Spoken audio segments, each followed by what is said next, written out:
अस्सलाम वालेकुम जी। आज हम बनाएंगे आलू बैंगन की रेसिपी। तो उसके लिए मैंने 1 चमचा घी का लिया है, तो 1 अदद प्याज लिया है, अदरक ली है, लहसुन लिया है और हरी मिर्चें ली हैं 4 अदद। तो ये मेरे भी फेवरेट हैं, उम्मीद करती हूँ आपके भी फेवरेट होंगे। अब हम इनको घी में मिक्स करेंगे। घी में मिक्स कर दिया है, 3 से 4 मिनट हम देंगे ताकि ये जो प्याज हैं वो लाइट से ब्राउन हो जाएं। और उसके बाद हम इसमें नमक, हल्दी और सुरख मिर्चें शामिल करेंगे। तो ये देखें प्याज जो हैं वो लाइट से ब्राउन हो चुके हैं। मैंने 1 अदद इसमें टमाटर भी शामिल कर दिया है।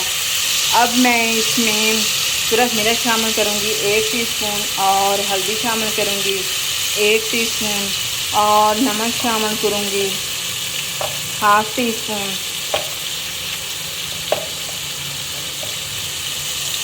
तो जी ये शामिल कर दिया मैंने नमक भी। और अब हम इसको मिक्स करेंगे। मिक्स कर दिया। आज हम इनको मसालादार बैंगन आलू भी बोल सकते हैं, सादा बैंगन आलू भी बोल सकते हैं। और उम्मीद करती हूँ ये रेसिपी आपको पसंद आएगी। सादा सी रेसिपी है। तो जी अब हम 2 से 3 मिनट देंगे ताकि ये हमारा मसाला जो है वो अच्छी तरह फ्राई हो जाए। तो थोड़ा सा मैं इसमें पानी शामिल करूँगी ताकि मसाले को अच्छी तरह भूनने लग जाए। और अब 2 से 3 मिनट दूँगी ताकि मसाला जो है वो तैयार हो जाए। और उसके बाद मैं इसमें आलू और बैंगन जो हैं वो शामिल कर दूँ। देखें जी मसाला फ्राई हो चुका है। अब हम इसमें आलू और बैंगन शामिल करेंगे। आलू जो हैं वो मैंने आधा किलो लिए हैं और बैंगन भी आधा किलो हैं। और मैं अब मसाले में शामिल कर रही हूँ।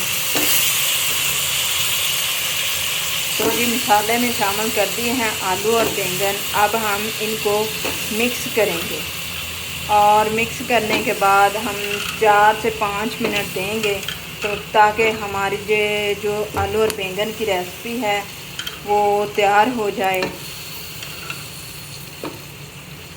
तो जी अब हम इसको मिक्स करेंगे मसाले में।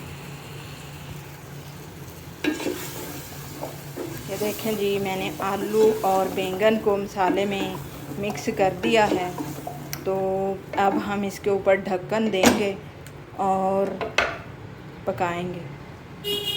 ये देखें जी आलू और बैंगन की रेसिपी तैयार हो चुकी है। उम्मीद करती हूँ आपको ये रेसिपी पसंद आएगी। अगर आपको ये रेसिपी पसंद आए तो मेरी वीडियो को लाइक कीजिएगा और चैनल को सब्सक्राइब करना ना भूलिएगा ताकि मेरी हौसला अफजाई हो तो मैं आपके लिए और नई वीडियो लेकर आ सकूँ। Thank you for watching my video.